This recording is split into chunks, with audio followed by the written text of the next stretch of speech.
Well, I think that the medical experts will tell you that stopping all the travel is a great idea in the early stages. But once you get community spread, not to say it has no value, but it has limited value. I think that right now, the energy and all the focus should be on containing and slowing down this virus. Why? Because we don't want to overwhelm the healthcare system to the point where it becomes paralyzed. And that's the real concern. At some point, this virus will burn itself out. I've done studies.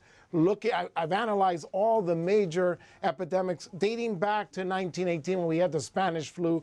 And you look at almost any of them, they usually take less than a year to burn themselves out. Yes, sometimes they come back, but the initial thrust is for it to burn out. But again, in this juncture, because this virus has such a high level of contagion, the public is scared and paralyzed at this point, and they want to make sure that the government is going to be standing behind those efforts to make sure that this situation doesn't get out of control. And so far, I don't think the American people or even financial markets are convinced that we're there yet.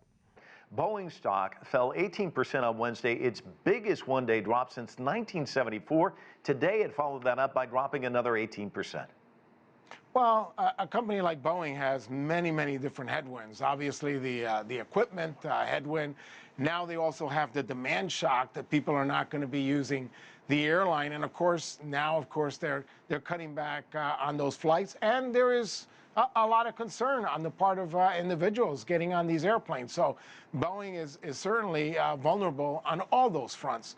But in terms of the economy, the first calendar quarter will give us positive economic growth. I don't think too many people would argue with that.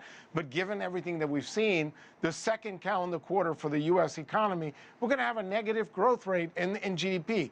The third quarter, that's an open question.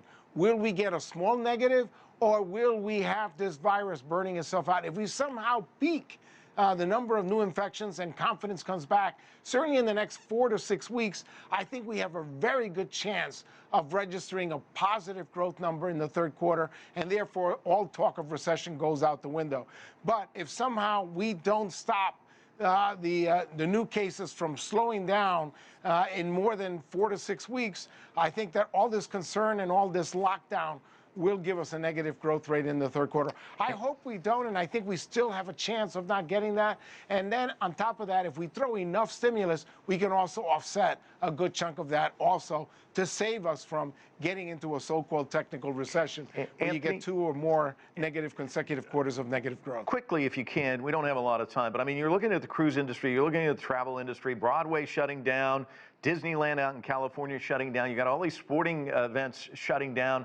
The ripple effect, I mean, there are people who sell concessions that probably can't make their mortgage payments. I mean, all of this has a huge ripple effect, doesn't it?